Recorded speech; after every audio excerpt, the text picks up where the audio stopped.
Greetings everybody, welcome, I'm Lord Chipmunk and I have another double bill video for you today. So, I'm going to show you two games in the Type 58, the Chinese Tier 6 medium. Mediums are great tanks, they're very flexible, you know, your standard medium. They can scout, they can do damage, it's all grand. And there's a great variety of them, from heavily armoured machines to machines with great guns to really fast machines, there's a whole load of them. So, although I'm top tier in this game, what I'm actually going to show you is effectively a bit of scouting. Now, treat my equipment set up on this with a pinch of salt. Basically, I have a communal set of toolbox, binocular telescopes, and camouflage net that I give to a wide variety of tanks if I'm not planning to keep them. And so, I'm going to use the binoculars and the camouflage net. I'm just going to roll up here, sit in a bush and spot whoever comes. So you'll notice that this is an assault game, we're on the defending team, so there is pressure on the enemy to come over and make us die, or at least capture our base. And so I can just take up a forward position, providing I'm fast enough, a forward position in a bush, and let my binoculars do the rest. Now the view range on the Type 58 isn't fantastic, it's okay, but nothing to really write home about. But with binocular telescopes, I can see all these guys. I've got a camo net, so I'm behind a bush, and I'm not being spotted, and that's grand. Now the one thing, if you're ever going to do passive spotting like this, that you must not do is open fire. If you open fire, you remove the effect of any bush within 30 meters, I think it is. So basically, you paint a nice, big, shoot me sign over your head. You just want to sit there and let your team do the rest. Now I think in this game I pick up patrol duty actually, and it's not, you know, I am going to do some damage in this game, but that's not primarily why I'm showing it. I'm showing it because it shows that even in a medium tank you don't have to rush around like a maniac. You can just be a scout, maybe say a passive scout. Just have some self-discipline, like I'm not firing here, I could. And I could put 160 odd damage onto that Nashorn, but then I would reveal my position. And I don't know what else is there. I can see there's a Nashorn, I can see there's a KV-1S. What else is lurking around there? I don't know. So I'm just going to sit here. And I've got a couple of heavy tanks, a TD and a medium behind me, just laying waste to anything that I spot. And as I say in chat, be patient guys, I am spotting. Now sometimes you might notice, the wonders of binos, sometimes you might notice that you see a light tank and they just appear to be sitting there not doing anything. It's possible that they're passive scouting, i.e. they're doing what I'm doing, they're just sitting in a bush with a pair of binoculars, using their superior view range and camo, especially if they've got a camouflage net, just to sit there and spot guys and light them up for the rest of the team to obliterate. And you can also see earlier on I used the requesting fire button that I've got mapped to my T key, just to draw the team's attention to targets, request fire on particular targets, and you can see he was annihilated in very short order. Now, this medium's getting a little bit impatient, and you know, I can kind of understand that. Just because we're on the defending team doesn't mean we have to sit here and do nothing. And he hasn't died yet, so I decide, sod it, I'm going to back him up. I'm in a medium tank after all.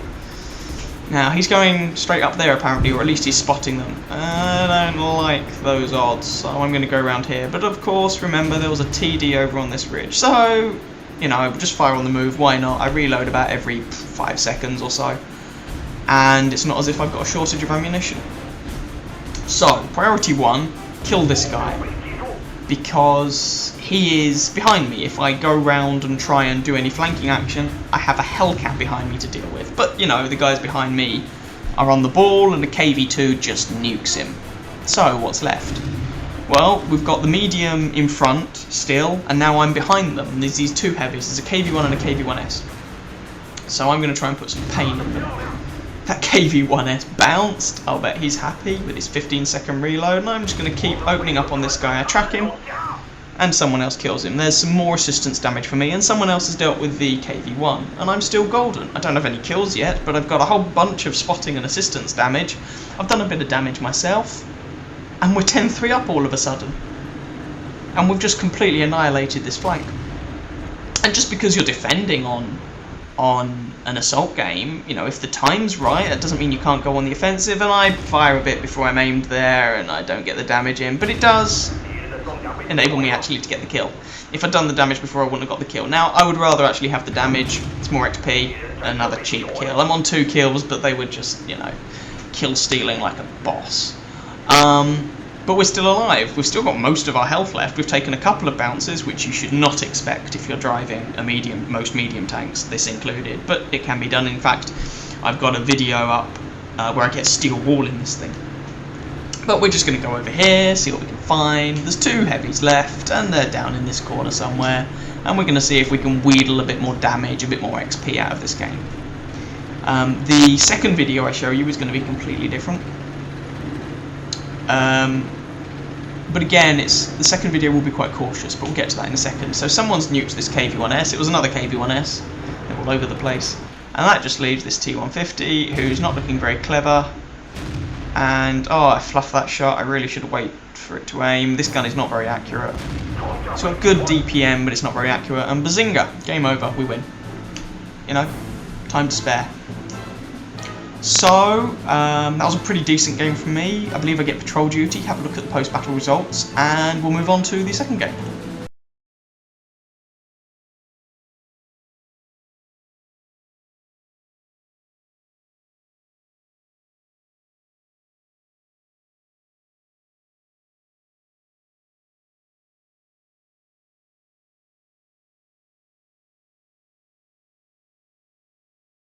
So, welcome ladies and gentlemen to Game 2, and hopefully you can see immediately this is a decidedly more hostile environment. We are bottom tier, apart from the scouts, you know, ignore them.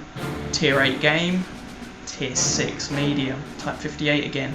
And I'm platooned with a friend from university, and he is in his Cromwell.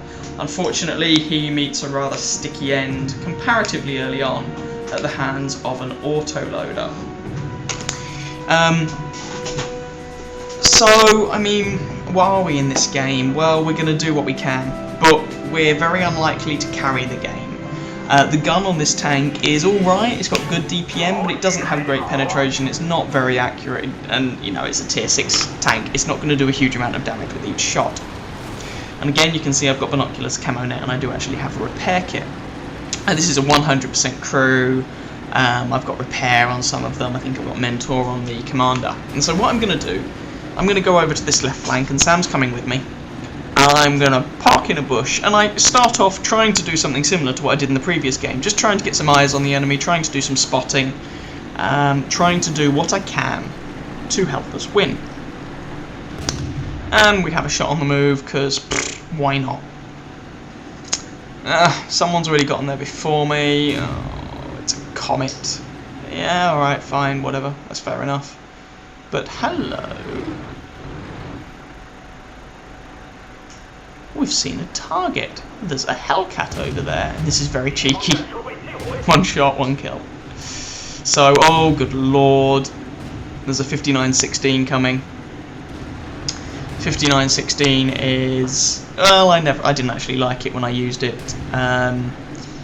It does get an autoloader as its top gun, but the penetration isn't great. Having said that, the Cromwell is armoured with tissue paper and wishful thinking, so he swiftly takes out my platoon mate, and all I can do, I can't save him, but I can at least avenge him.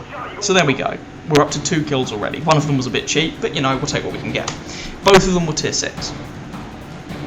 So we've done a little bit so far. We've taken out a couple of bottom tiers, one of which was a scout. So let's see what else we can do. Well, there's no point going up to that bush again. The comet's kind of got that sewn up, so I'd just be wasting my time. So what can I do? Well, a lot of the time in games like this where you're bottom tier, you're probably just going to be waiting for opportunities to present themselves. I have a go at that, as it looks like a Type 59. But probably never going to penetrate him, not with AP shells. And I don't carry any premium on this. I feel that the Type 58 is manoeuvrable enough to get a, you know, it doesn't need premium. And actually, just have a look at the penetration on the premium. 172 compared with 128 on regular shells. It's not bad, but I just don't run it with premium ammunition. Most of my tanks I don't run with premium ammunition. There's a couple of exceptions, and they're normally the... Oh, hello. That was a very lucky shot. They're normally the more mobile... sorry, the less mobile vehicles. So that was a Jagdtiger 8.8, Tier 8, premium German tank destroyer. He's on low health. We put 2 shots through his side and kill him. And that's the sort of thing you end up doing a lot of when you're bottom tier. You just take opportunities that present themselves, you do what you can. And so this guy's bouncing on my turret, and now he's dead. He was in the T-34-85, which is the Russian tier 6 medium, or one of them, and is basically what the Type 58 is built on. They're very similar, there are some differences, but they're very similar machines. So we're on 3 kills, and we're bottom tier. Yeah, I know some of them were cheap, but we'll do what we can. So let's just light up and try and get some damage on this VK3001P. There we go. Shot through his front. Probably went in his lower plate, and he's dead. So we should get the assistance damage for that guy too. And so this is actually going pretty damn well. And our team's winning by, like, country mile. 10-4. I mean, it's very unlikely we're going to lose this. And you can see that the power to weight ratio on the Type 58 is okay, it's not fantastic, but it's a reasonably mobile machine. And I quite like it. I've had fun playing it. I've now sold it actually, to raise money for other tanks. One thing you can see there is a Chinese medium, gun depression, absolutely appalling. That was a combined damage roll, someone else hit him at the same time, but we put a shot into their Tier 7 artillery, GW Panther. So yeah, we're just doing what we can, we're inflicting the damage that we can, and we're trying to help our team. And at the end of the day, even if you do a bit of kill securing, that's one less gun on the enemy team. So it's still worthwhile doing. And, oh, hello. No, he's showing his front now. Boo, I'm never going to get through a Ferdinand, but I have a shot anyway, because why not? Ammunition is plentiful. And you must bear in mind, at this sort of range, with the accuracy of the gun, even if I'd loaded a premium shell, assuming that I had one, it probably wouldn't penetrate. The hull on this thing, which is the weakest part, and this is a Ferdinand, the hull on it is 200mm. There are weak spots, but it's not accurate enough to aim for them. And our penetration with premium shells is about 170 something, so I still wouldn't go through him from the front. So I'd still have to go around the flanks, around the rear. And for that, the AP shells are perfectly sufficient. You don't need premium. So that's kind of why I don't bother. And I don't bother on many of my tanks. There are some exceptions. And actually, I've only comparatively recently started bothering with premium shells on any of my machines. Now, there's only the Tiger 2 left. I mean, this is all over. It's just a matter of whether I can get some damage or steal a kill. Oh, no. Come on, no, someone else takes him out. There we go. Bottom tier, most kills on the team. Joint most kills on the team with our Chaffee Tier 5 Scout, which I've heard is a very good machine and I want to get it. Anyway, 2 different games there, guys. One in which we were scouting passively in a medium, and one in which we were racking up some damage and just trying to do what we could when bottom tier. Have a look at the post-battle results. Have a good one, and I'll catch you on the next video.